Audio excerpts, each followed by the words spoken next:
Hey everybody, today we're going to be going over shoulder CARs. Great exercise that we can use as a self-assessment tool, also as a maintenance tool to allow us to help maintain the joint health and range of motion throughout our lifetime.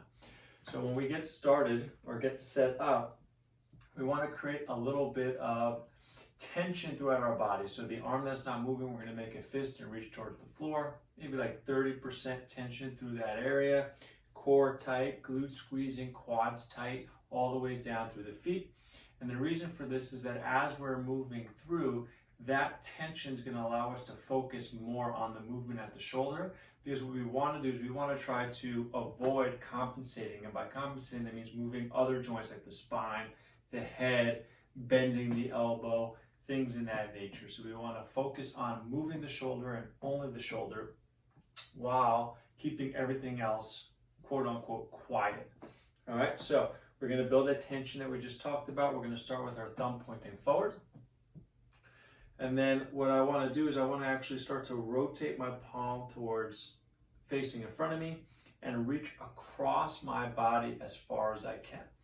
And I'm pretty much going to reach as far as possible, elevating that arm, keeping it pinned to my body, trying not to rotate. From here, once you can't go anymore, you're going to allow that to rotate, and you're going to bring your arm right up next to your ear.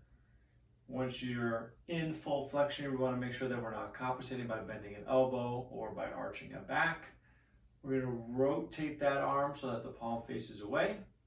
And then we're going to start to cut the angles. I'm going to start to reach back behind me. I'm always thinking about reaching as far as possible. I continue to rotate my shoulder as I go through, almost like I'm trying to wring out a wet towel. And then you want to find your fully extended position. So you want to make sure that you stop here before we drop down and come to the side. And that's the forward direction of the circle. The backwards direction is reaching back. Starting to rotate, you're going to come up and around as you cut that angle. You'll come back to that full flexion standpoint, and then you're going to point the palm straight behind you, and you're going to come across the torso, trying not to rotate, and you come back down. So that would be the full version, forward and backwards, of a shoulder controlled articular rotation. And a couple key points here. We have 3 positions that I say that you should make sure you stop by when you're going through the range of motion, to make sure that we're not cutting things short, because people tend, especially back here, to skip the extension point. So these are 3 points within the motion that we want to touch base with and be cognizant about throughout. So the first one is, as I'm reaching across, that position 1 is going to be staying at my arm tucked to my body and reaching up as high as possible. That's my first roadblock. That's my position 1. Then I'm going to find myself into full flexion. This is position 2.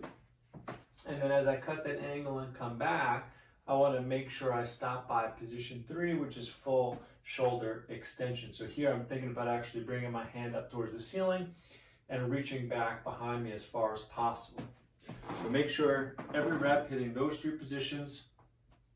Do them daily. I recommend at a minimum 2 times forward, 2 times backwards on both sides.